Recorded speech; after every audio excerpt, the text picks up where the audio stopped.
Then I saw the gap between parenting and then what happens after school. At the end of the day, whatever that child gets to learn, they get to learn and they keep that and they go forward with it. Wash, rinse, repeat. Wash, rinse, repeat. And eventually it sticks. And this is what we do in the resource class. Even though a learner may be diagnosed with those conditions, they can still be integrated within the mainstream school system, but also contribute to the knowledge as well. And wherever a learner is contributing to something, I think it is better, the probability of them learning the new skill is much higher than only sitting and receiving knowledge. Instead of ChatGPT using it then as a tool for, asking to design something for me, we can also use it as a measurement. Now, LSAN stands for Learners with Special Educational Needs, but what about the teachers? How can we support the teachers to better support our learners? My own space with my own seating and maybe some division where I'm not so distracted so much. Even then, I have these learners which are functioning within the mainstream. Just to get out the right book is in fact a skill for a learner who has autism as well. And I am diagnosed as neurodiverse. And there is a specific AI application designed. Good morning, Sonet. You are joining us from the sea. You're at the coast. Tell us a little bit about the weather. How's it feeling being on holiday for a week? And then you can just gradually expand, into why are we talking today? Because I've picked up that you are very, very involved in special needs education. And I would like to start the podcast from that perspective, because I think you can share a tremendous amount of information about special needs. And then we can gradually move over to what this podcast is actually all about, which is AI in education. But please tell us a bit about yourself first. Hello, Gary. Thank you for inviting me to your podcast. So, I am actually at the beach for the whole week. We are on school holiday, and yeah, I'm just busy working in between and enjoying myself as well. And then, with regard to your question about the special needs, I've been in a special needs class. This is my 15th year now. And then before that, I had my private practice, kinderkinetics, where I specialized in learners with also special educational needs, but also physical needs. Like fitness and obesity, poor muscle tone, and so on. And then I had a learning center over there. And then I saw the gap between parenting and then what happens after school. I think it's a question about time also. You come home from work and you don't have time to spend with your kids doing homework, doing those extra tasks that we need to do. And then there was an opening at a school, a special needs school or a unit resource class at Worcester North Primary School. And I applied for it and I got the job. So now I have a unit class. In English, we call it, or they usually refer to it in inclusive education, like a resource class. And it's a combination and very diverse class. We specialize in kids from autism level 1, 2, sometimes level 3, depending if there is any room or a place for placement in a special needs school. So if there aren't any place in the special needs school because the waiting lists are so long, then they are placed within the resource class until there is an opening at a special school. So the teacher who acts as a resource class teacher, your knowledge has to be very diverse, very wide, and you need a wide range of specialization in from autism, Down syndrome, gene deficiency, every kind of syndrome that there actually are. But what I found in my 15 years, and I don't know if you know how it works, but when a child gets placed within a resource class, there are a profile that the learners are, that contains all the information of the learner. And then this contains everything from intellectual capabilities to diagnosis to previous schools, medical, everything is in there. And then what I later on, in the first few years, I read through it. But now I don't even go through it. And there's only one big reason why I don't do it. It's because I want to see what I have in front of me. I look at the learner and I have enough knowledge to understand what I am seeing in front of me. And at the end of the day, does it really matter what the intellectual capabilities of the child is? Or level one, two, or three, neurodiverse, does it overlap with ADHD and a little bit of depression and a little bit of autism? Usually these are comorbidities that overlap. And then at the end of the day, what does the diagnosis really matter? I have to sit with this result, with this human being, with this fragile human being in front of me, and I have to make them capable of doing something with their life, whether it's going to a school of resource or a school of skills or a special school or whatever their exit plan entails. I have to think about that. And if I do not know the intellectual capabilities of a child, say for instance, it's like 50. I know normal human beings have the intellectual capability of 100. So say for instance, it's 80, which is quite high for intellectual capabilities. I can learn a child to read and write with that. If it is 50 and below, if we go to mild intellectual capabilities or severely intellectual capabilities, is like 30 and below. At the end of the day, whatever that child gets to learn, they get to learn and they keep that and they go forward with it.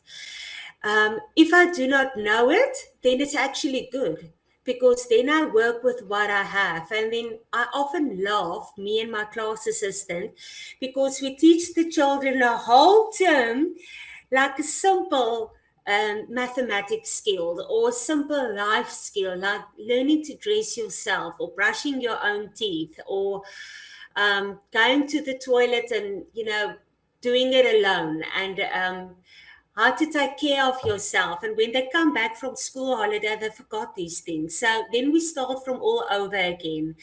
And that is how it is in a resource class. It's wash, rinse, repeat, wash, rinse, repeat. And eventually it sticks.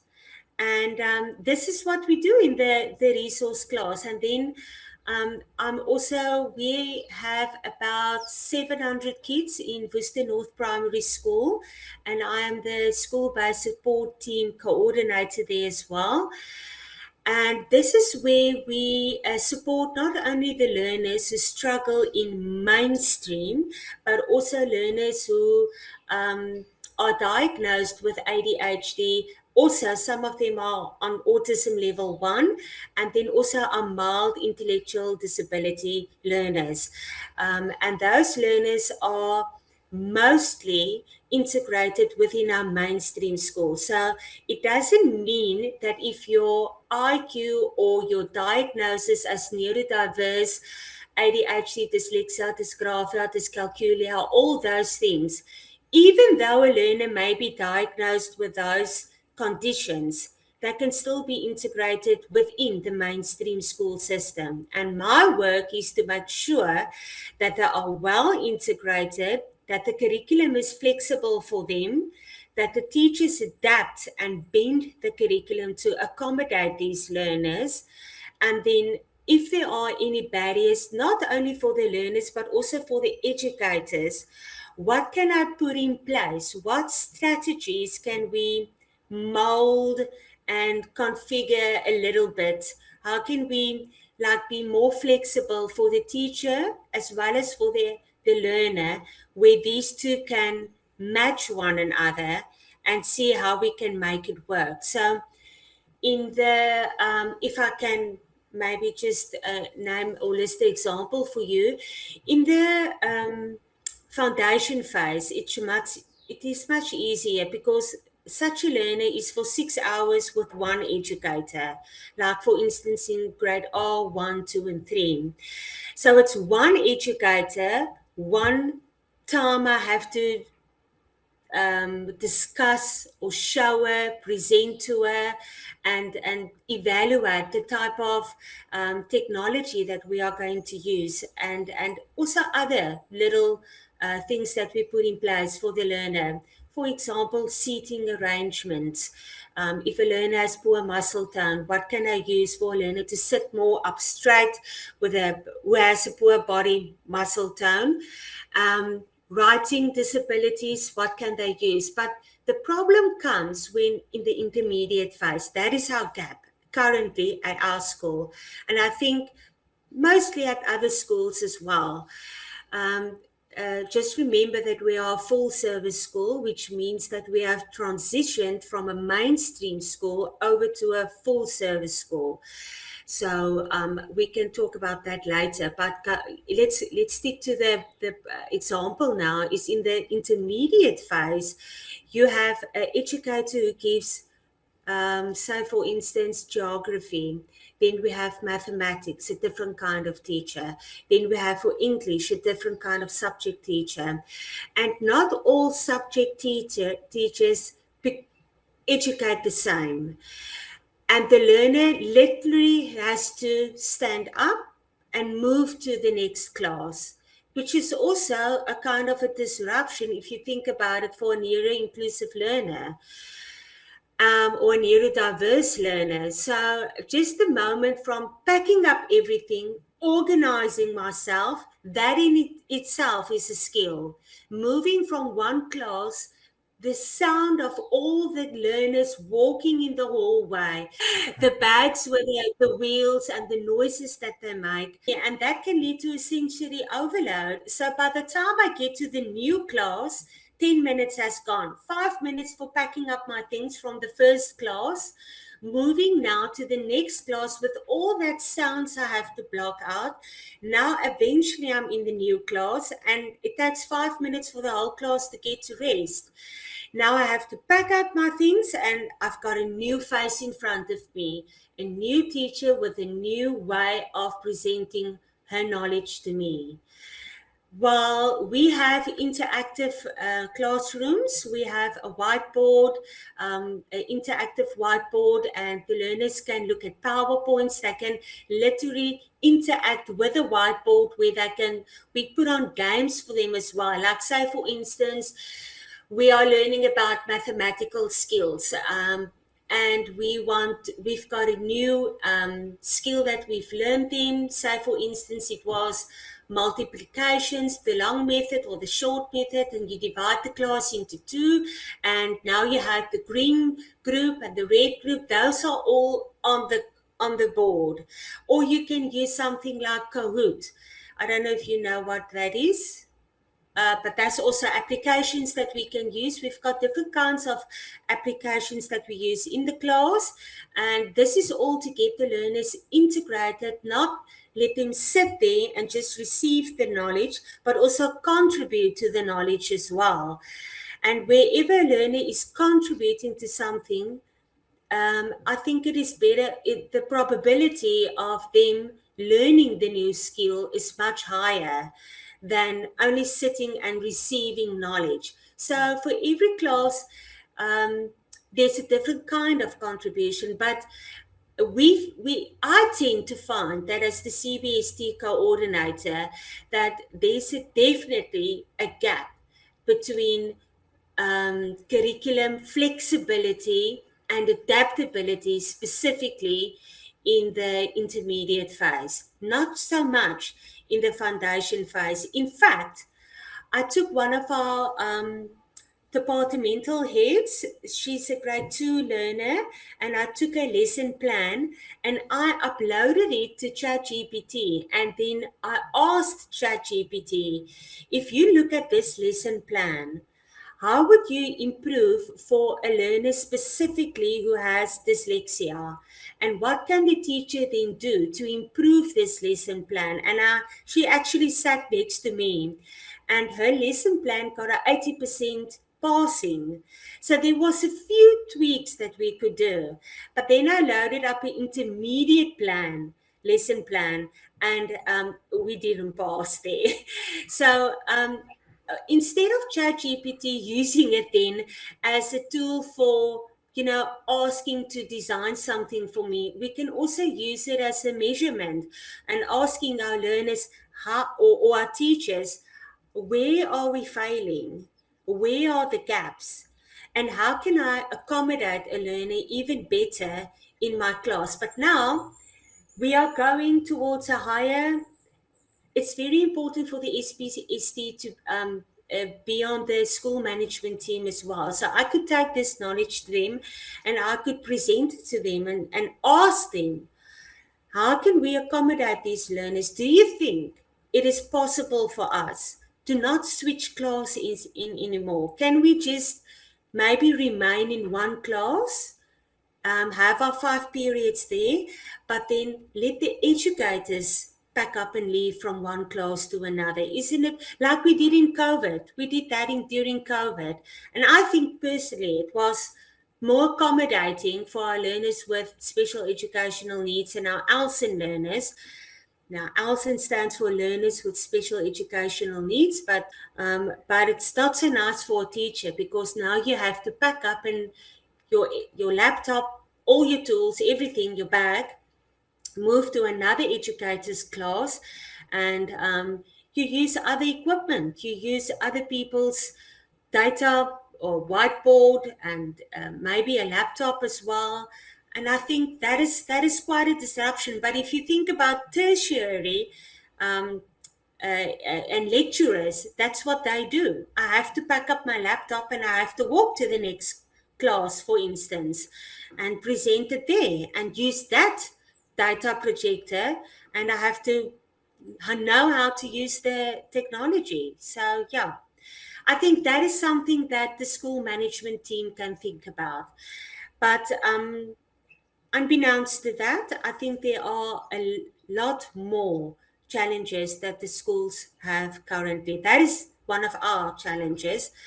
According to my research that I've done in the master's degree, that was for capacitating learning support educators to support learners with barriers in a full service school. So it's quite a mouthful, but in plain English, it was to how to capacitate learning support educators. Those are the learners or the educators who withdraw learners as an extension from inclusive education to support these learners. And then they withdraw them in groups of 10 to 12, depending on what the need of the school is, and then present mathematical classes or English or Afrikaans classes to them. And then they also integrate other programs, for instance, Klankeland, Funda Wande, they get training and all those different kinds of, and we as well. We are all, the resource class learners is just another variation of learning support. So currently in learning support, we have two divisions, is the learning support educators that withdraw, and then the learning support educators which act as special needs educators in a resource class. So I have my class and I'm with them the whole day, but another variation of learning support is where you get two to sometimes three schools, and you attend that school, and then you withdraw the learners from the mainstream to your class, your learning support class, and then you support them with your 12 learners, and you have your lesson plan, and you are there to target the disabilities, whichever they have. It depends on the school. And then, yeah, there was quite a few challenges that we had with this, but it was very rewarding at the end. Very rewarding. It was a parallel participatory action learning and action research methodology that I used with 2 cycles. We intended to use 3. 2 cycles meaning I go back, I plan, reflect, action, and go back and improve. And then plan, action, reflect, go back and improve. A community. This is what we do. We are there to support the community. In this case, it was to support and to be a voice for learning support educators. And from their point of view, what do they experience as barriers? So we tend to support the learners, but what about the teachers? How can we support the teachers to better support our learners? And if you have a happy educator, most likely they will be happy to support the learners as well and make plans and think even further and maybe bend a little more, but not break, if you can understand what I'm saying there. So, yeah, so that is what we did. And then the other thing is, which I also found, was poverty in schools. So even if a full service school received funds from the WCED, from the Department of Education, there are other circumstances like parents who do not have work, or they lose their jobs, or they do not, they can't pay any school fees. It's about sometimes a third to 2/3 of a school do not pay any school fees. And then in some schools, they do not ask any school fees. So then we can go out and we can find like sponsors for the schools. But remember, companies also they go through ups and downs. You know, taxis can't drive people to their workplaces, and if they don't attend work, they do not get paid.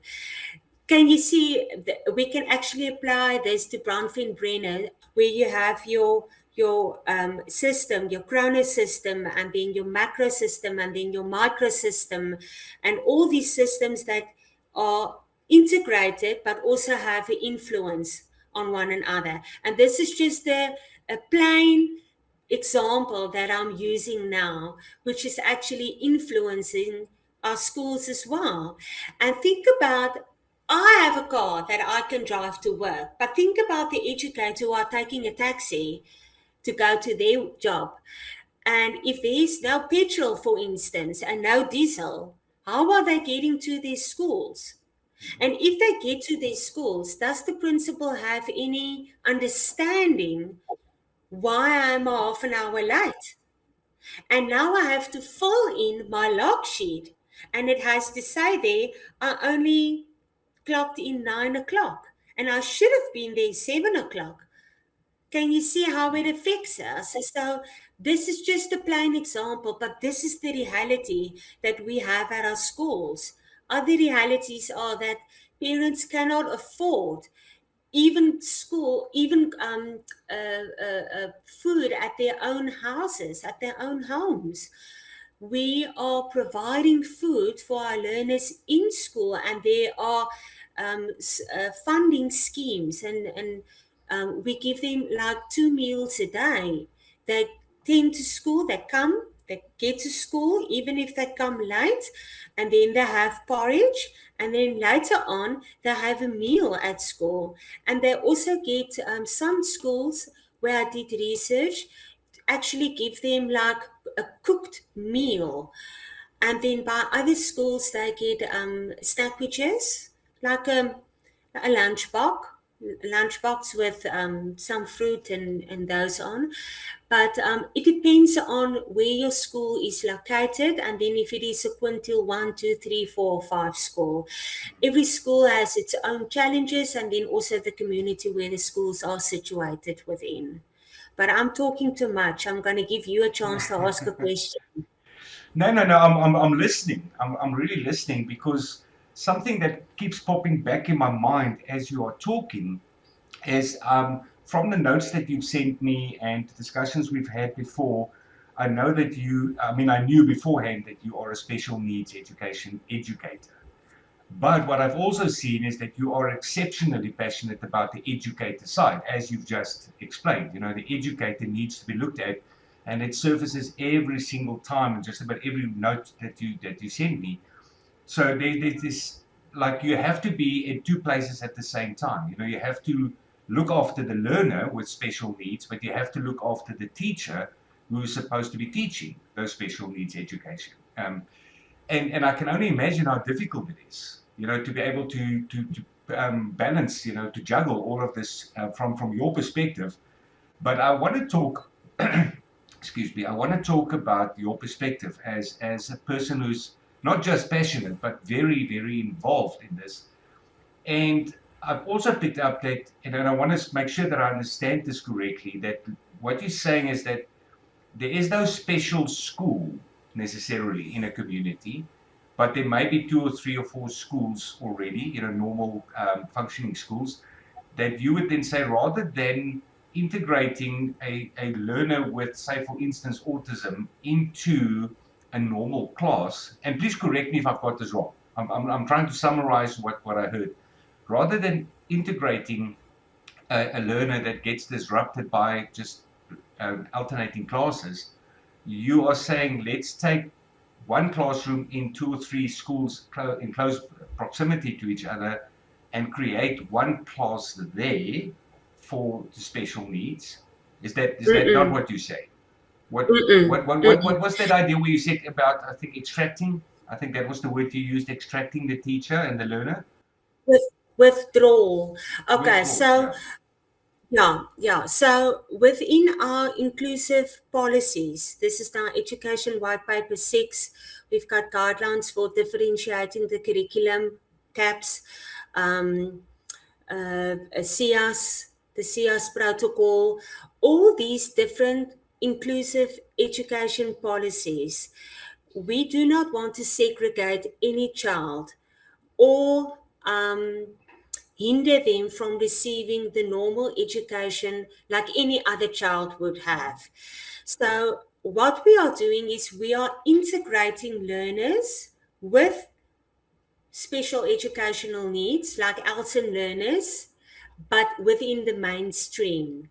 So, the mainstream is where all learners go to school from grade R to grade 12. Those are where they go to school, and then normal school hours, everything is normal.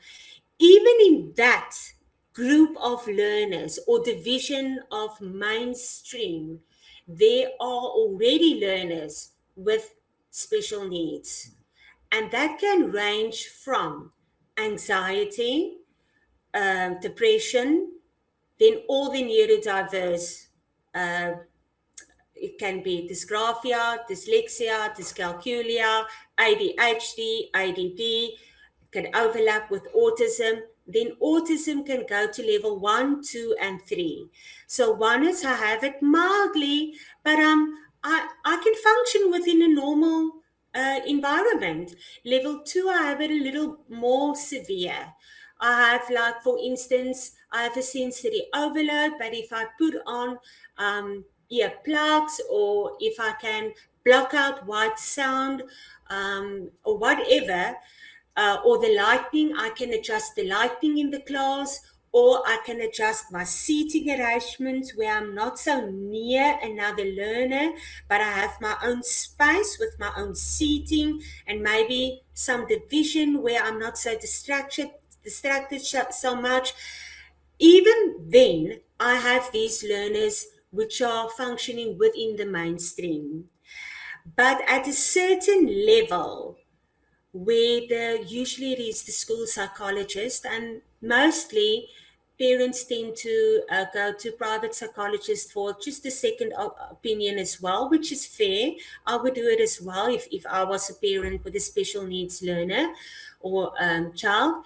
But usually they get diagnosed with by a school psychologist, and then according to this school psychologist, And we have a meeting with the parents as well. It's the parents, it's the school psychologist, it's the principal, it's the SPST coordinator, maybe the SPST team as well. We have other learner educators who are also on the SPST team. And then together we design a IEP, which is a individual educational plan. And then that IEP has short-term and long-term goals. And those goals that we together collaboratively, we decide on goals. We say, okay, look, we're going to integrate this child in the mainstream. If we look at all the diagnoses that we have on the table, it seems that the learner will be likely to function in the mainstream. And then we put them there. We give the child the benefit of the doubt. And listen, we should never underestimate how quickly children are adaptable. Really, they are. And most of the time, learners, I tend to find that they show progress, even if it is just like socially, like in they are able to socialize even more, learn how to communicate effectively without being aggressive, for instance, like some of our autism learners are, because they don't have, they've got very poor social skills and then also verbally as well, or their language, but they tend to improve. And it's most likely because they are in an environment where it kind of rubs off, and so then we have those learners who are then, maybe we find that this is a Down syndrome learner. But according to the um, plans that we have here, and according to the medical certificates and all the medical documentation that we have here, and we take in account the history of where the learner came from, for instance, what schools they have attended previously, the kind of exposure they had in previously, also that has an effect on the learner. So if I find that there's maybe a chance that I can put them in the mainstream as an Elson learner, I would most probably do that first, and then give them a 3 months to a 6 months transition period.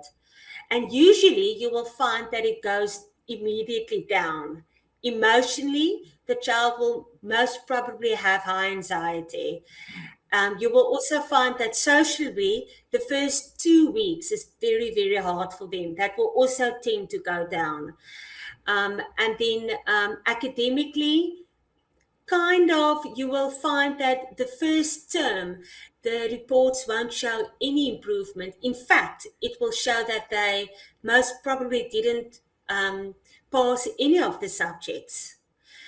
But if you just hold on just a little bit longer, and if you just twerk that ISP, that plan, just a little bit, and that is where the SPSD coordinator comes in. Then I pull out the profile of the learner, and usually I talk to them. If it is the intermediate phase learner, I talk to all the teachers, all the subject teachers. Doesn't matter if I talk to the teacher who are the register of the learner, because they only see the learner like for 15 minutes in the morning. But if I tend to speak to all of them, then we work, and then we say, okay, listen, can you perhaps make summaries of all your work that you did in class? You can either record yourself on your cell phone and then upload that for me onto your class groups, or you can make summaries of your own work. If you need to, load your work onto ChatGPT and ask ChatGPT to summarize your work for you, and then twerk it there, and yeah, see if it is on the language level for a learner, like grade 4, grade 5, grade 6, grade 7, whatever. If the teacher doesn't have any time to make her own summaries. Can you see that I accommodated the educator there as well? I didn't ask her to go summarize her whole curriculum for me. I asked her if she will be able, if she can give it to me, maybe come to my class and we can do it together. And this is how we work. The one hand washes the other hand. And then we laugh about the mistakes that we make, but we get it right eventually, but that parent is happy. And then I put other things in place for such a learner as well, like a buddy system. I Previously, in previous years, we appointed a buddy for a learner with a special educational need, but now we ask, instead of appointing, we ask who are willing, who wants to help this learner for, say, a 6 months trial period, and then we can swap because the buddies get tired as well. They get tired of being a buddy for the learner. Maybe just we could swap them every term. It depends on what kind of need the learner has. And then usually there is one or two that put up their hands and they volunteer and we appoint them. And then such a learner has then this buddy who accommodates them from, especially in the intermediate phase, from one class to the next to the next. And they help them to organize their benches, get out the right books. Just to get out the right book is in fact a skill for a learner who has autism as well, because they have a specific order how the books have to be ordered in that suitcase. And if you dare to put a book in the wrong place, even that is a skill in itself. So this is how we integrate learners with special educational needs within the mainstream school. Now, you're talking about the segregated classes, for instance, then the resource classes. Now, the resource classes is only for learners who are on a very, very high need. Now, according to the SIAS, the Screening Identification Policy, that is only, you've got a level 1, 2, and 3 learner there as well. Level 1 is like a low need, level 2 is like a moderate need.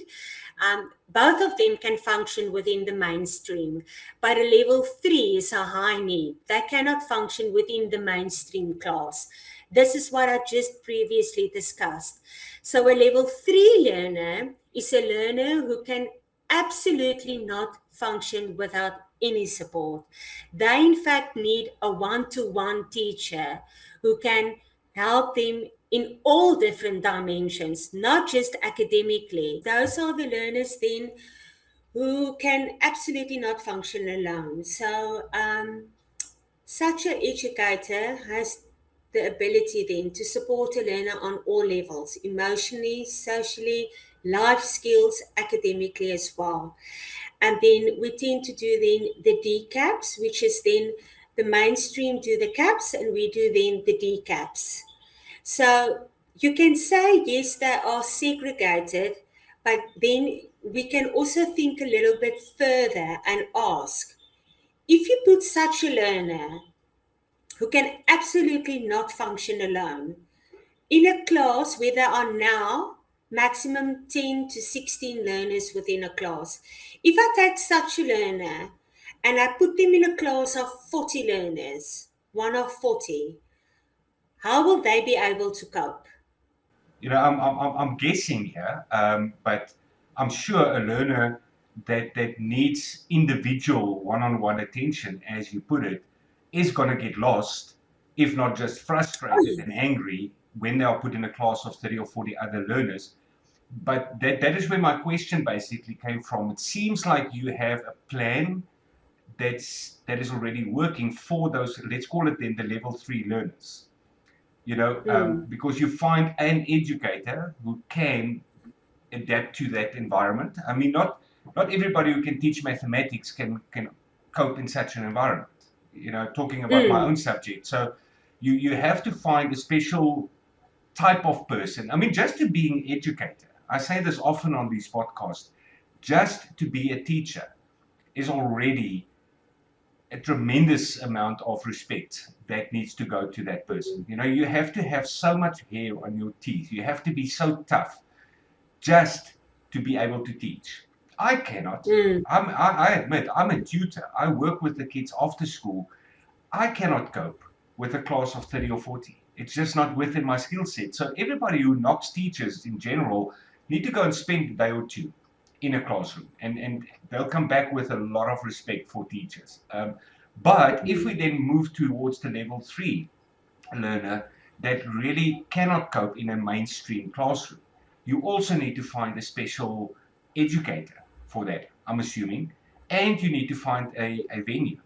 You can't do it under a tree. So my comment came from, if there is no, let's say for instance, the school has got 3 of those learners and another school has got 4, you've got 7 between them. If you can find one common venue between the 2 schools, or in the local church or the library or something, where those 7 learners can be accommodated by an educator that knows how to deal with them and is prepared to do whatever is necessary to work with those kids. That's where my comment came from, if you understand what I was Oh, trying to say. yeah. So you're pooling So resources over schools because the numbers are too few to do it in every single school. okay. So when you are then a full service school, you have a resource class, but not all full service schools have a resource class. Mm, It depends on the need of the community as well, and the type of learners and the need of the community school as well. So our full service school has a resource class, which is my class. But then there are full service schools that only have a learning support educator, and those learning support educators are the ones that withdraw the learners to their classes. But withdrawal means I only take you for like half an hour, and then I do remedial teaching, learning support with you, and then I send you back to the mainstream. It's only okay, for half an hour, and then I okay, send you back. okay. Now, those numbers can go to, usually it should be 120 learners per week that they withdraw, which is Mm, quite a lot.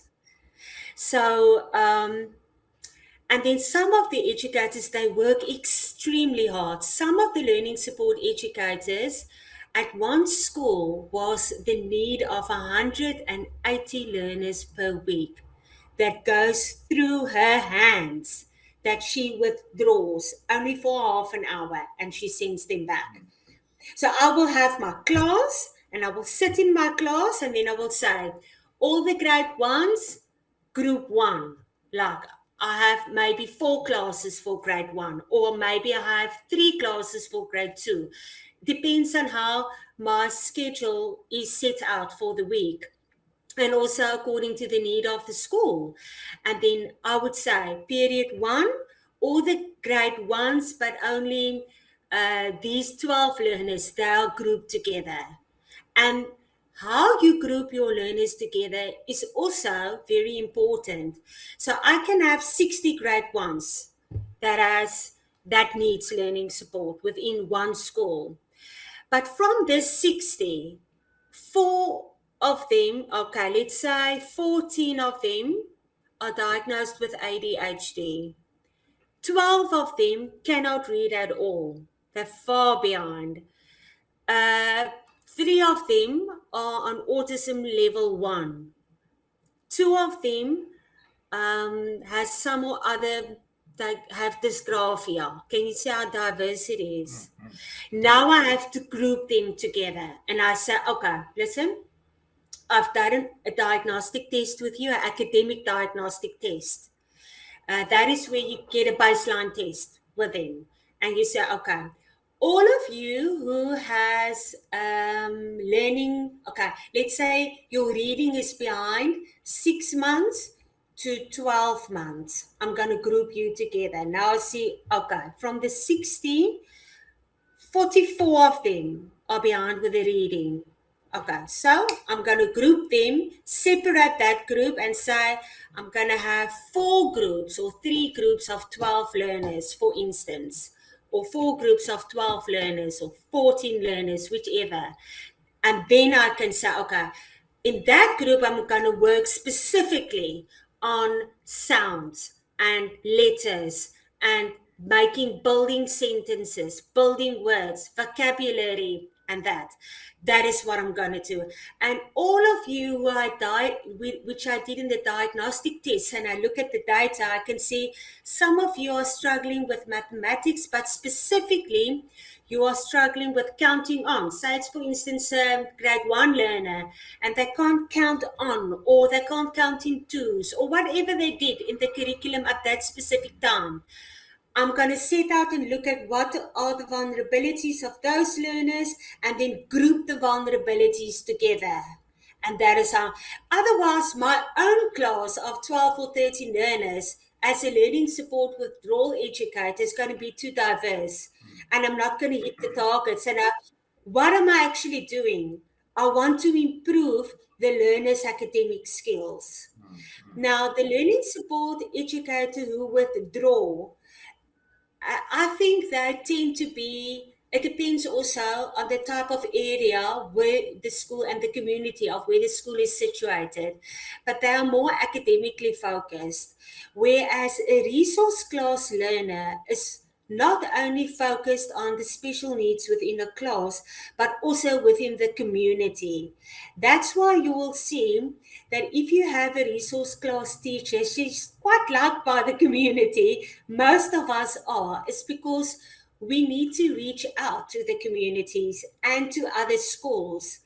So I can have another school within my vicinity of, say, for instance, that's 5 kilometers from my school, or 10 or 20 kilometers from my school, which is not yet a full service school, but they also have these needs within their schools. I can go and support that school as well. And then everything that I do to train my own teachers at my own school, I need to invite those educators to my school and ask them, do you want to attend the dyslexia or the dyscalculia training or whatever we are going to do at our school? I would like to use that. The other one has got excellent PowerPoints.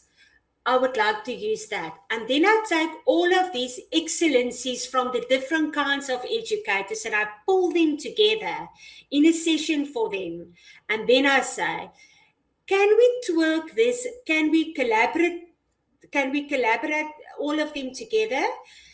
We combine them, but then I want to twerk it a little bit for that learner. What can we do?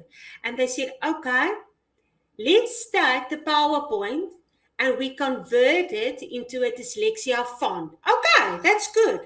That's not a lot, but it's better from where we were. So we should be proud of our educators for taking one step ahead. We don't want them to leap.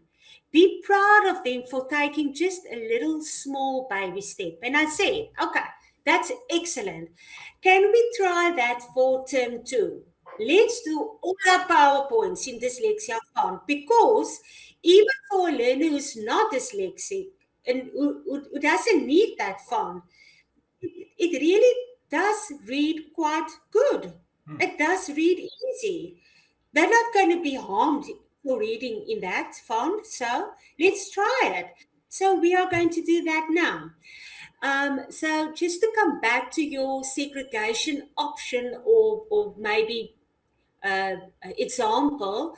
So the learners whose only high need, level 3 learners, those are learners then in the resource class, and they are mostly severely intellectually disabled. So we call them SIDs or PIDs, profoundly intellectually disabled. But sometimes these learners with the PIDs actually needs to go to a special school, but some of the special schools do not have any placement options currently to accommodate those learners.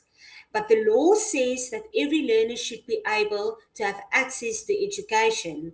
So I will then, just for time being, accommodate such a learner within my resource class.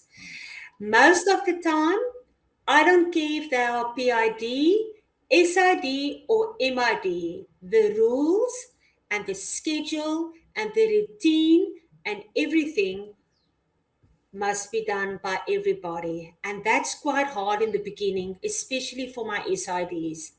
But I can tell you this, that even my PIDs know what is the class rules. Eventually, they do catch up. It's because they learn not from me, they learn from other learners, they learn from the structure, they learn from the routine. I had, for instance, one learner who looked at the sun to to set out and to know when is the time during the day. Yeah, he could tell me it's time for my medication now. And then we can also give medication if it is assigned by the parent. But even he knew, and it was so interesting for me, that even he knew that when the sun was on a specific time during the day and it was shining in my class, he knew that was the time that I should give his medication to him. And it's amazing. And Mhm. they get used to how to speak appropriately to an adult, to one another. And then we are actually like a little family later on. So every time we get a new learner in our class, the family has to adapt to the new learner. And it becomes a brother or like a sister for us in the class. And I'm not only just a teacher for them, but you become like a second mother to these learners. And they eat from my food, and we bake together, and we eat together, and then we learn together, and then we play together, and we do everything together. And some of them, we have toilet routines together, and yeah, we like one big family in our class. And yes, it is true. You become like a second parent to them, and you have to be a special needs teacher. It's something that you would like to be, and you would want to be at. It's not for everybody, but yeah, Well, I this enjoy my.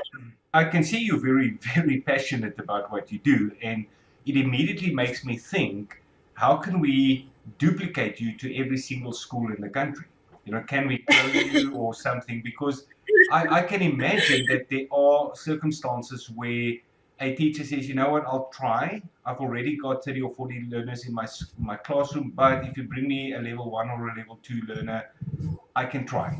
You know, give me the necessary Mm, training and I can try. But when you really get to the point where you are I think you said it's a resource class with your level three learners, then it becomes either disruptive for the rest of the class when the teacher needs to give too much attention to that one learner, or that one learner is just simply going to fall behind because of the fact that there are 29 others that need to be accommodated. So being able to distinguish between them, being able to provide them with something, you know, to help them, and then also to find a person like yourself that is passionate enough to say, you know what, I love what I do. My question really boils down to the fact that we can assume that it's not just in Worcester where there is a need for special education.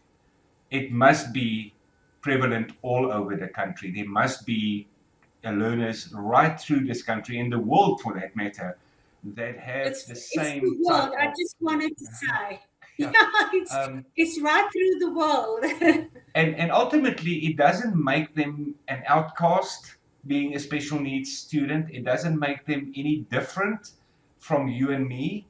Every one of us has our quirks, you know, and why should we discriminate against a child that has a special need for education? But how do we practically solve this? I mean, I'm tilting my head to you doing it in Worcester, but how do we make this a countrywide or a worldwide phenomenon? And you can, if you want, you can start looking at the AI solution, or we can come back to that a little bit later. But I think it's important that we start talking about what type of intervention do you, as an educator, as a teacher, what do you need? Those teachers who are accommodating the learners in their classrooms, what do they need? I'm thinking about those teachers you said that withdraw the child for half an hour. You know, thank you, but is that enough?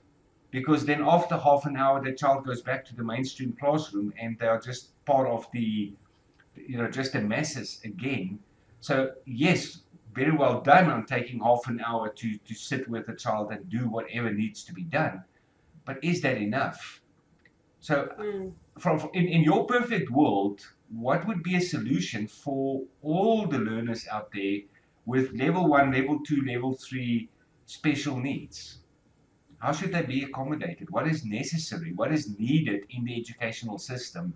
What changes are needed? What technologies are needed in order to address the special needs of the learners who need it, who cannot really be expected to be in the mainstream classroom? Mm. So you are absolutely correct. This is a worldwide um, problem that we have.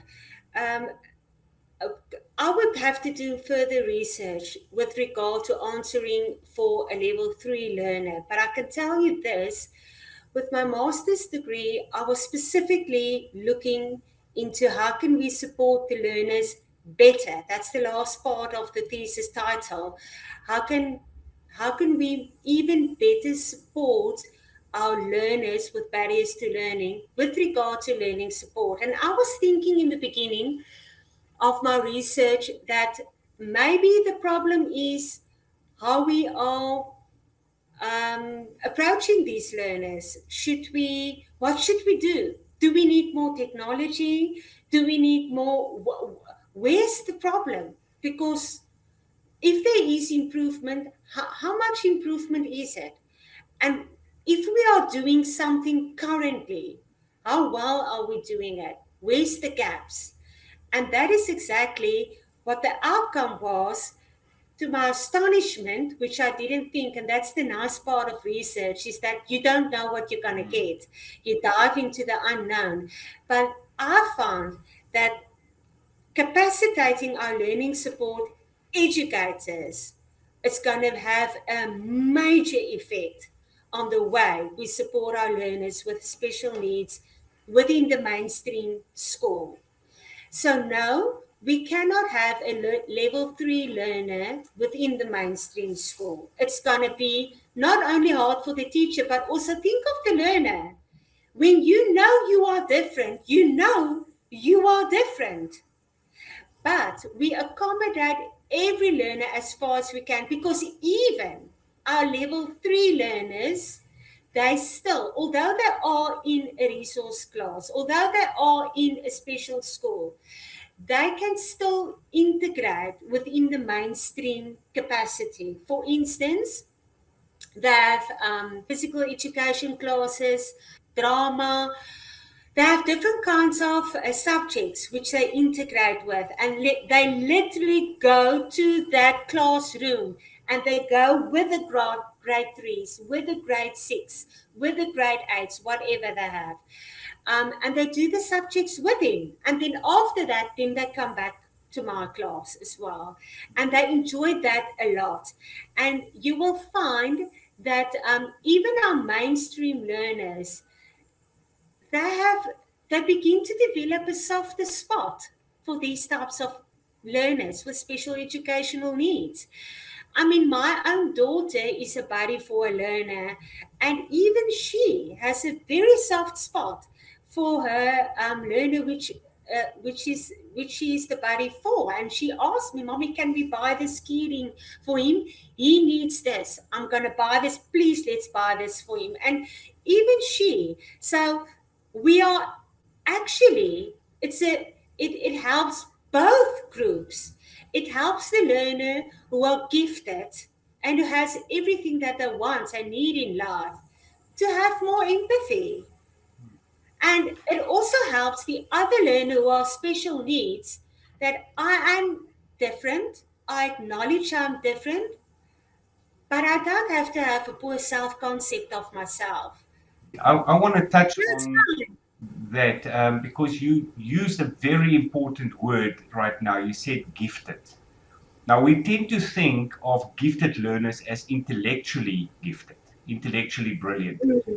But, and I'm throwing this on the table because I know there are legal implications with the School Act and the CAPS curriculum and so forth. But take somebody who is like a level one, level two, or a level three special needs student. What would typically be a gift that such a kid has, which has nothing to do with intellectual capabilities. And I'm thinking, like, for instance, empathy. You know, a child with a very severe form of special needs, like in the level 3 class, may actually excel at nursing. Do they really have to go Absolutely. through the school sausage machine and pass No, academic subjects? absolutely. But that is what the resource class are meant for. Mm, So I have, for instance, I'm going to list the example for you. I have a autism level 3 learner. He's nonverbal, but he is excellent at drawing and coloring in. But I'm talking now like it looks like a piece of art. mm, He is absolutely magnificent in it.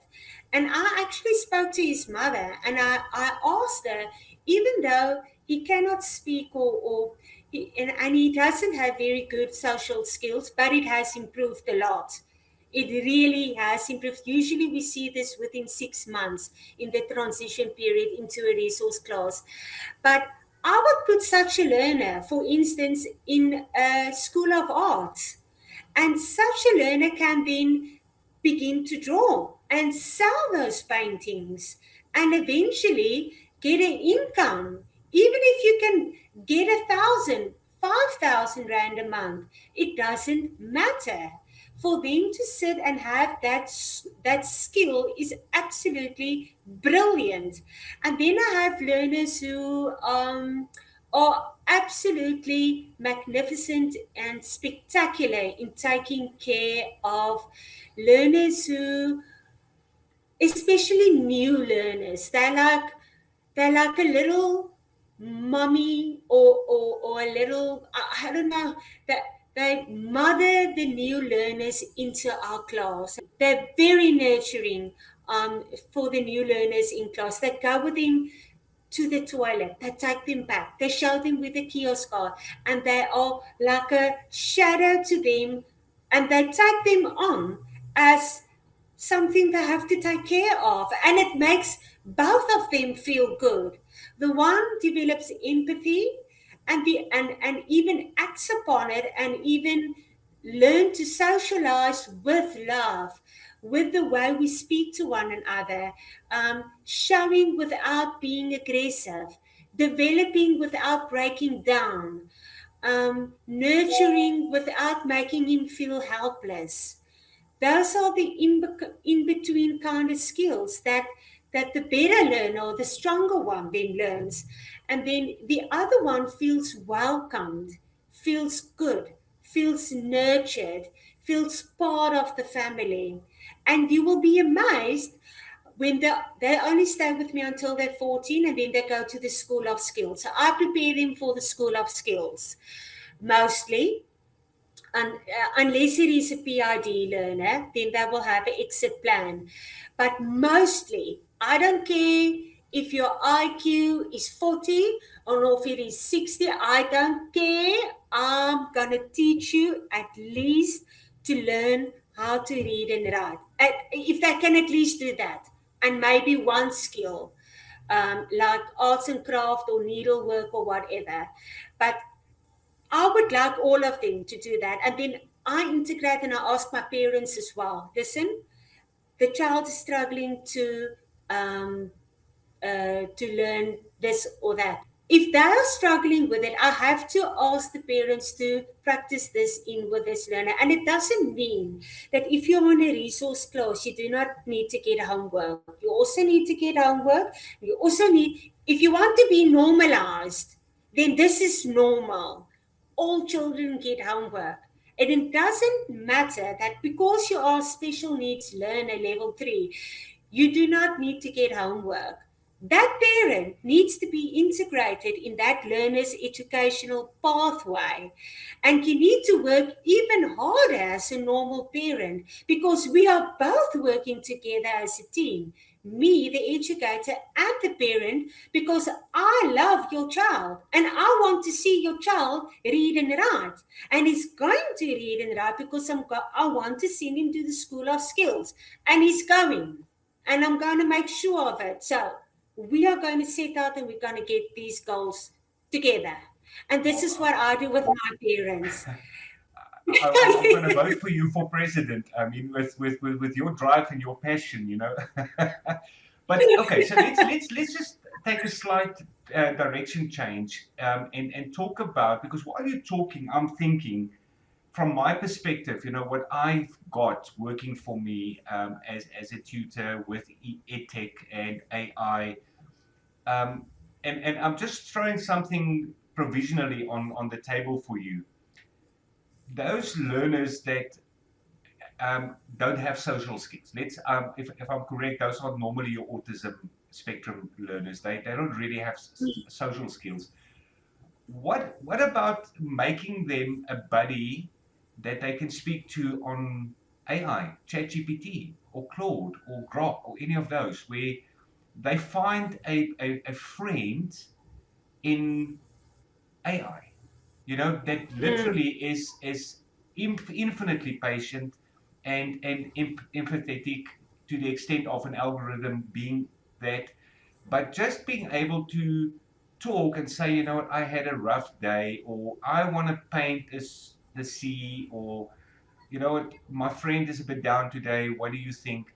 And there are mm, apps out there that actually cater for a huge audience, you know, that they've identified from a commercial perspective of making friends. And I have heard that some of those are very, very dangerous. They actually mm. have had suicides where the app, the AI, would recommend suicide. Yes, You know, I that's read that bad. article. That, that's Mm, very, very bad. So I'm thinking about my own experience with, for instance, my mathematics tutor. I've got an AI tutor specifically trained to do mathematics, and there are guardrails that I have personally built in there so that the student cannot get their homework done without trying at mm, least. You know, and the mm. AI obeys that. You know, it doesn't drift from those instructions to the most part. So I'm just thinking for a learner in grade 1, 2, 3, 4, 5 or older that really struggles with sociability because they just don't know how to read the room, would AI be a solution for them to have a communication outlet to help them understand reading and writing, as you said, because they have to type? I'm not sure about AI and if a robot can actually function as a human being with empathy. I think that is our lack, is that we are actually talking to a machine. AI is like talking to a robot. And otherwise, we could have just designed human beings by ourselves. We are born with a heart and feelings, and I don't think I will be able to learn the social skills as well.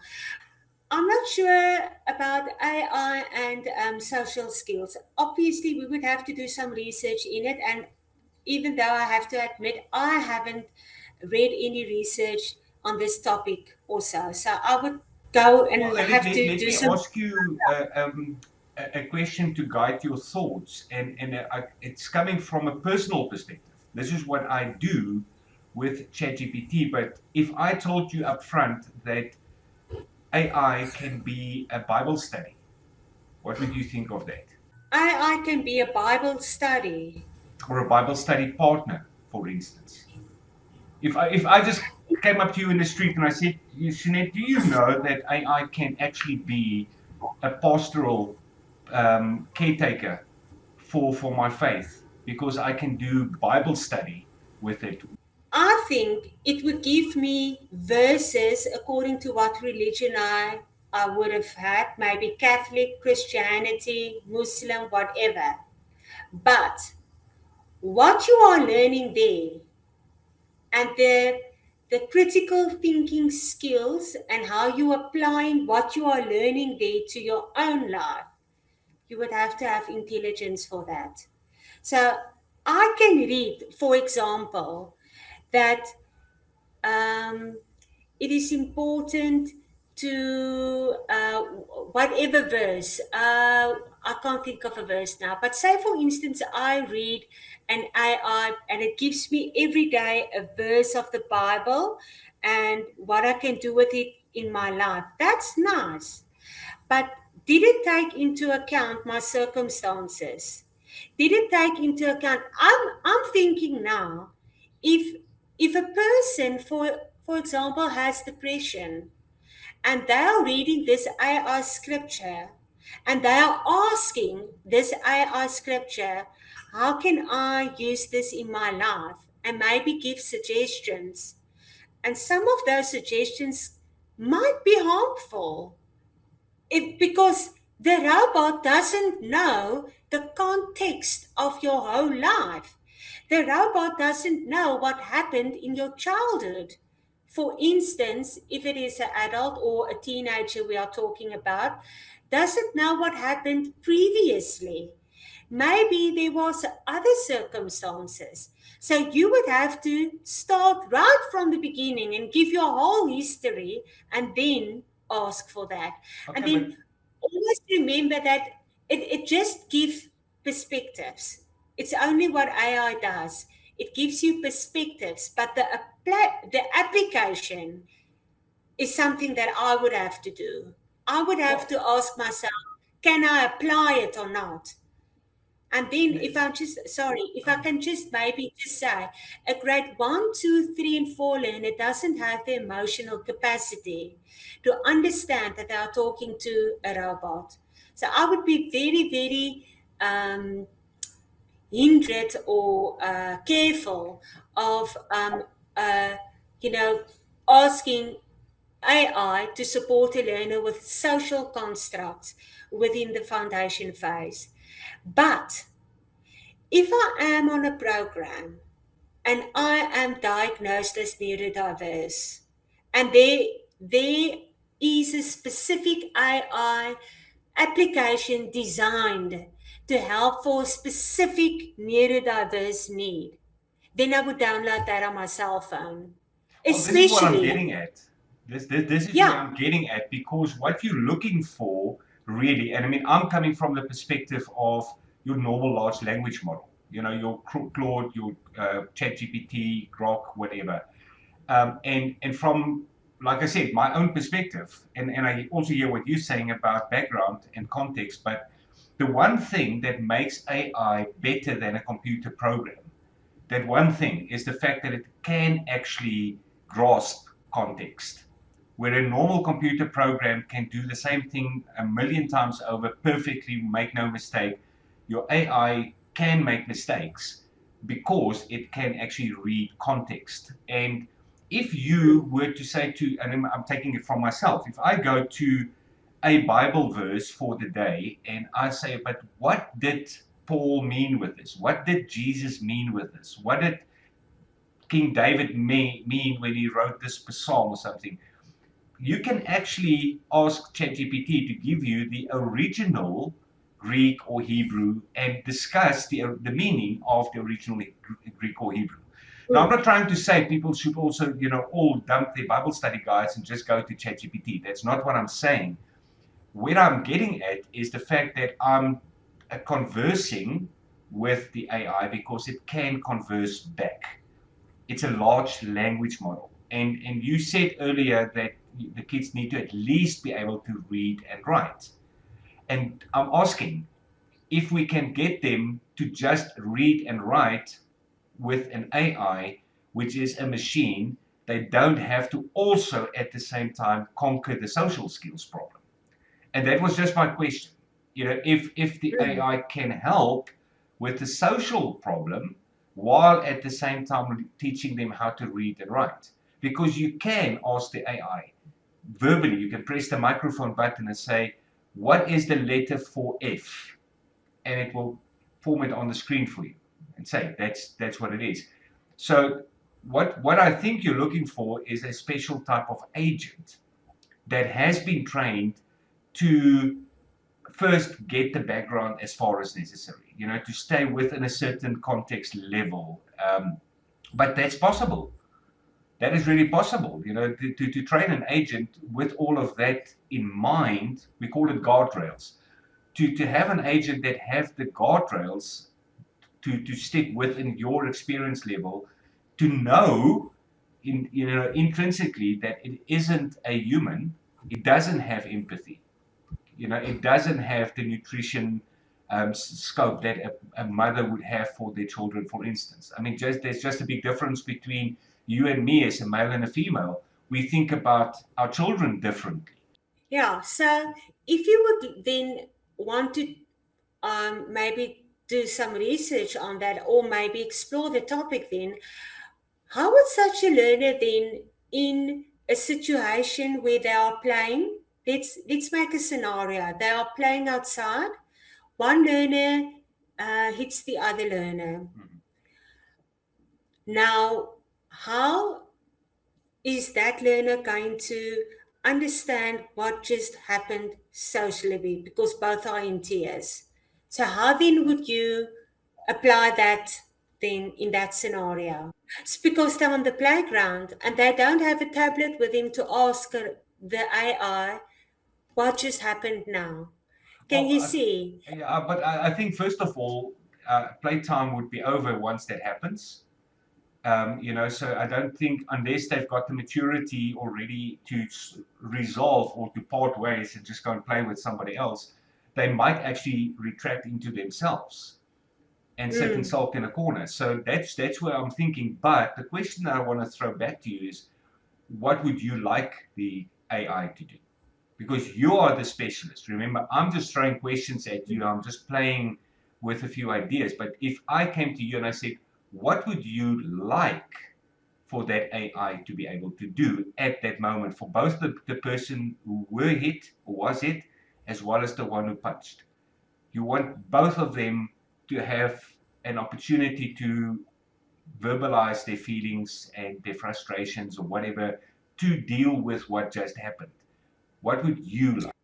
I don't think there's something that can, at that very moment, do exactly what I need as a teacher for both learners and then also attend to both learners' needs at that moment because somebody's going to have to type in or it's going to have to read. There has to be then a computer on the child's chest the whole time to see what's going on here, which is not going to happen. So um, that is the big problem, is that at the moment when they struggle to socialize is the moment that you modulate the correct action we would like.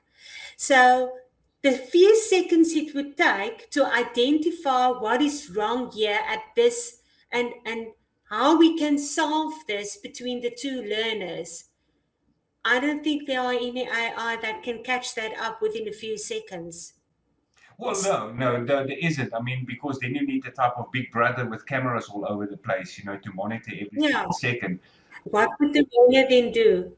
Well, remember, I'm not a specialist in this, so I'm picking your brains.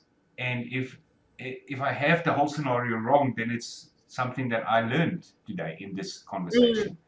But I'm mm, thinking, let's take the learner who was punched. You know, life isn't just going to carry on for them. They're just going to brush it off and carry on. What would they typically do if they were punched? Would they go to a teacher? Would they go to their friends? Would they go and sit in a corner and sulk? What would such a learner typically do after being punched in the face by somebody and they don't know why? They don't know why they are bullied. They don't know why they are hurt. Would they like to speak to somebody about that, or would they not like to speak to somebody? okay, so most of the time, learners are never attended alone on any playground, whether it is um, grade R, 1, 2, 3, 4, 5, straight up to high school. There's always a teacher on duty, so they are never alone. Then, say for instance, there was event where one learner hits another learner, they would then go and report that to that teacher. And then that teacher will then ask immediately within the break time, which is usually about 15 minutes to a half an hour. They would then ask what happened here and why it happened, and then give each learner an opportunity to speak, and then they would resolve it right there unless it escalated further on. Maybe, for instance, it was in a class or wherever, but we are talking now in a scenario of the playground, so I'm keeping to that scenario. But there are other times when bullying, of course, it happens in all schools. So, but that is then they are never alone, and there's an educator which will help them resolve the problem. And then we have a schedule in all schools where you get the weekly roster, and then they rotate every day. We've got a new teacher. And if you take it a little bit further, that child, that issue has now been resolved, they made peace, and that child who was punched gets home this afternoon and still feels bad.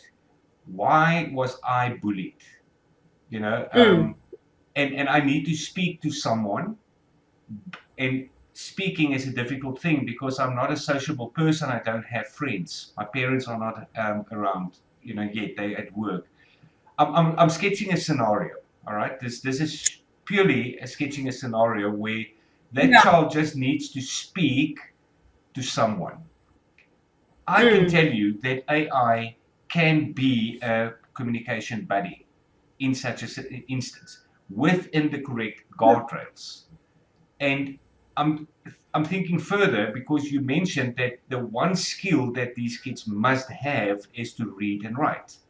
So I'm saying if we can combine the antisocial behavior where they don't want to speak to fellow humans and mm, combine that with an app, a device where there is reading and writing involved, is mm. that not something that is worth exploring? Yeah, I suppose you can have preloaded examples which you can have on an app. And then that app can then maybe have all different kinds of scenarios, and then the learner can maybe click on it, keep it simple, click on it, hitting or swearing or whatever happened, or yelling at my mother or whatever, and then maybe have something they can click on, choose, and then there can be options on how to proactively help me to handle a situation. I think that can maybe work, but essentially, that can, but that is what a self-help book also is. Hey? It's like a self, like if you have, for instance, an adult who has a drug use problem or drinking alcohol, whatever, you can have self-help books on that also. Then again, it's only strategies, and I can ask then the AI help me with how to get through these strategies. Better example, and this is not necessarily something that I've seen or experienced, but I think from my knowledge of AI, it will be able to do this. Where I, as a Mm, child with an alcoholic father, can actually speak to this machine and say, you know what, I'm really feeling sad today because my dad is drunk again and he has hit my mom. This AI can mm, immediately understand the context of that. Unlike a book, it can speak back. It can understand the yeah. context and it can speak back and say whatever you, as the educator, told it to say. So I'm going to just pick something out of the air. It will then Mm, respond to say, let's say it's Johnny. It will say, Johnny, I hear you, and this is definitely not good, is it? And then Johnny mm. responds and say, "Yeah, I really feel bad today. This has been not a good day." And then the AI responds by saying, "Okay, so what are we going to do today? To make it better for you. Do you want to get yourself a cold drink? Do you want to go play outside? Do you want to do mathematics?" I had to get that one in. Um, it recognizes context, and I just want to go back to the original question that we had: Mm, is can AI assist? We've dug very deep into one specific scenario, but let's go back a few steps and say, is there scope in special needs education for AI to come and make a difference?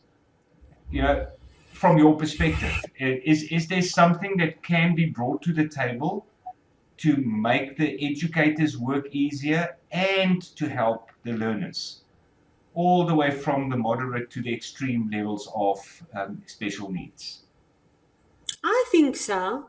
I think so. We've just spoken about a emotional scenario now, but I think AI can contribute immensely if we do research, and if obviously we will make some mistakes, but we learn from those mistakes, and then we evaluate what we can improve, and we try again. So I think AI can definitely support that.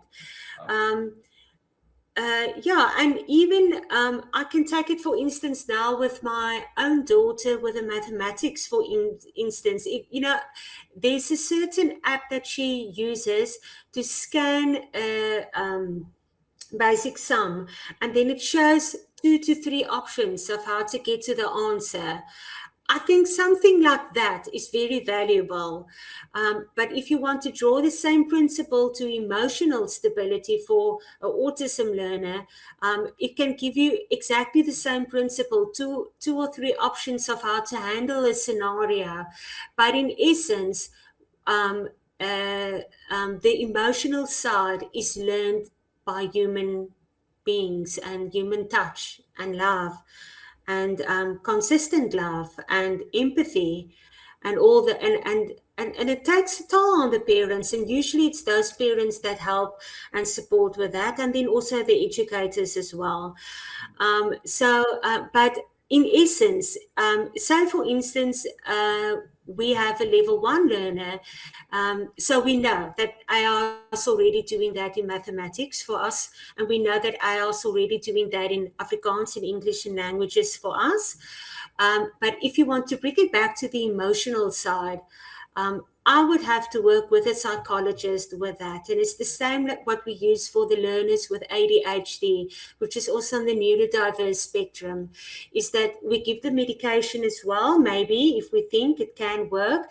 But in essence, the research has shown medication with behavioral therapy helps together, both of them combined, has a better result.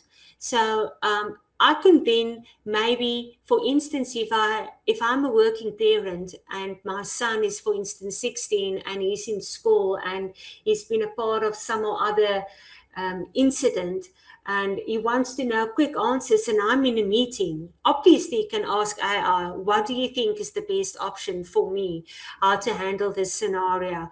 Obviously you would need to type and be able to enter the info within the computer or the phone, whichever device he has in his hand. But it can give him options on how to address a certain situation. But in essence, I think it needs to be combined with human touch. I'm thinking that, the AI can be instructed. Part of the Mm, guardrails that are placed into it, and part of the instructions before it says a single word to any child, would be that, mm, you need to tell this child to go and hug somebody. That's like your mm. final instruction. Try and get this child to go and hug somebody, No, or to go and speak to somebody, or to just take somebody's hand and say, I love you, or I like you. yeah, That is the power of AI. So if we look at the scenario or the situation you've just used with your daughter, if she scans the question and she gets the correct answer on the screen, and she says, but why did you do that? Can that app answer mm. that question? Because it gave you the answers, but can it Yes. actually answer the question that she has about why did that number become that number? But you see, they don't have the emotional capability or capacity to do that at that age. So we run the risk of of learners not, they are still developing critical thinking Hmm. skills. So that's where the problem comes in, is that we are old enough to ask. the why questions. Why did you give me that option? If you say this, do you think it's good if I then do this? But children, 10, 11, they don't have those critical skills. We are still busy learning it to them. That is why we have a parent. Otherwise, we can have all learners in orphanages and give them AI. And they will be excellent human beings by the age of 18. And still need discipline, love, and support. So AI can help, but it won't.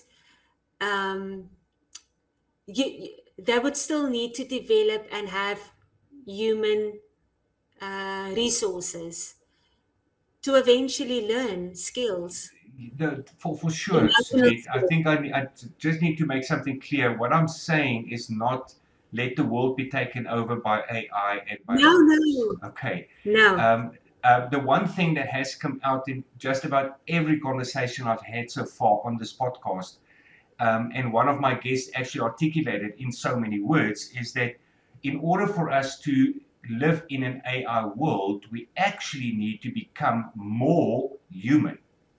And when we talk Mm. about educators, the one thing about educators that AI can never take away is the humanity.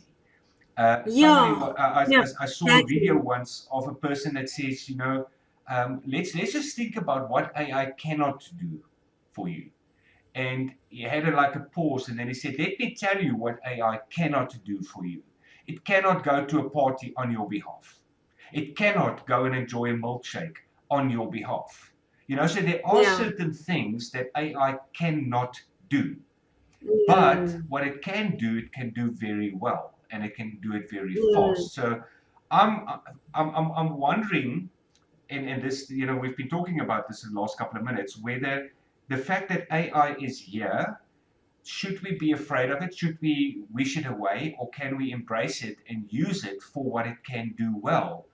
And in the context of an antisocial child, I think, and this is just my opinion, since the AI isn't a human, it doesn't laugh at you, it doesn't degrade you, Yes. just that Yeah. may make it easier for a child to actually have a conversation.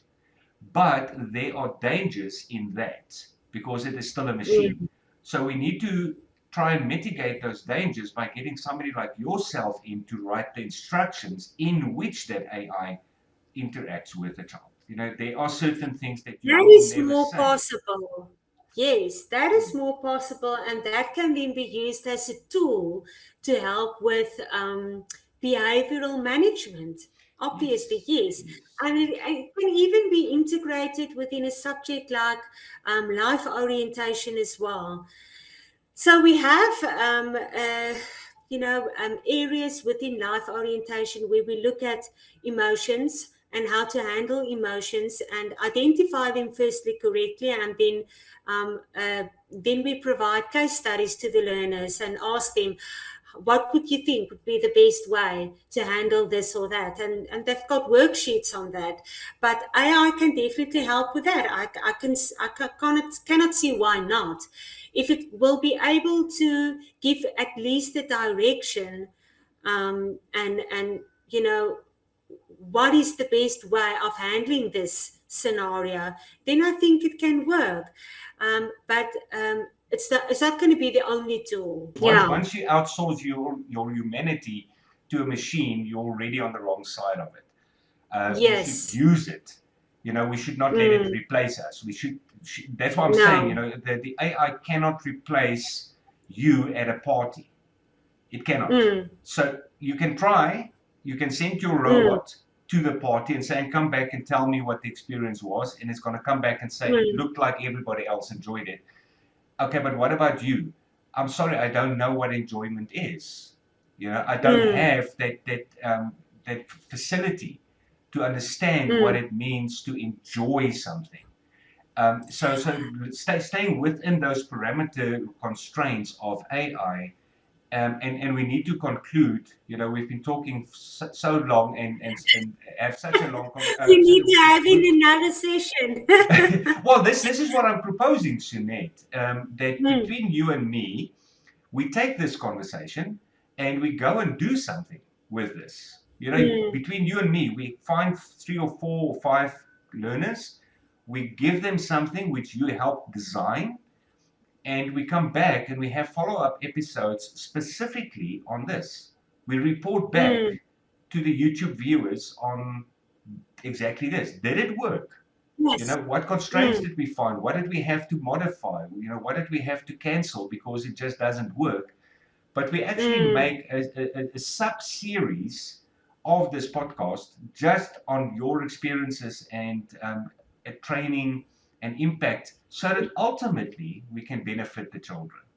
Because that is mm. what I want is ultimately the children need to benefit. And a child with Yes. antisocial skills or ADHD and 10 years old, sitting in a mainstream school somewhere, who really doesn't know how to cope with the stress and the depression and the pressure, if we can help that child one way or the other to just live and breathe easier, we should do it. Mm, And I think mm. we are actually at the start. We're at the end of the conversation, but we're at the start of a project where we can actually do Yes. that if you're willing. No, I am definitely willing. I'll find the time and I'll integrate this. And then I always say it's not necessary to develop new things. Use what you have and test it and see what we can do with what skills we already have, the skills and the technology that we already have. And let's see. Let's see. I can maybe try and use one or two strategies in the class with AI, and maybe I can ask them, what's fun to you? What did you like? What did you not like? And then we can take it from there on. Why not? We can't Okay. lose anything, and we're not testing anything. We're just making use of technology. You know, whether Mm, you give them a new toy to play with to keep them busy, to keep them calm, to give them a teddy bear to hug, or whether you give them an AI that they can actually speak to, is it mm, really that much different? That's my mm, question, and I think let's go and explore that, you know, and mm, come back periodically and report back on this podcast about what you find, you know, when dealing with these mm, kids. I'll help you with the AI side, you know, the agent side, to train it, to set it up, and so forth. And you actually go there under your supervision. You look at the interaction that these children have with this agent, and we come back and we mm. report and we talk about it and we say what we found, and then we tweak it a little bit and we go back and try again. That's it. That is exactly it. And we need to be open to this. So, and that is what research is all about, is Yes. diving into the unknown, and you don't know what's going to happen, and it's fun. It's okay. And Hmm. then when we look at the results and we do not like the results, you make a plan and we test again. And that is what it Yes. is. This Okay. conversation was really, really lovely, Harry, and it was so nice speaking to you, and also about Same. topics that we both love. Mm. Hi. Yeah, no, and I appreciate your time, and thank your family as well. I know that your kids were looking for you earlier, so tell them I Yeah, say thank you, you know, I will be for going lending you with to him me. now to the You know, city. yeah. Mommy's on her way. All right. But thank you, Oh, Sunit. I Karen, really appreciate your time. me too. Thank you so much. And I really enjoyed speaking with you. So we will Yeah. talk again soon.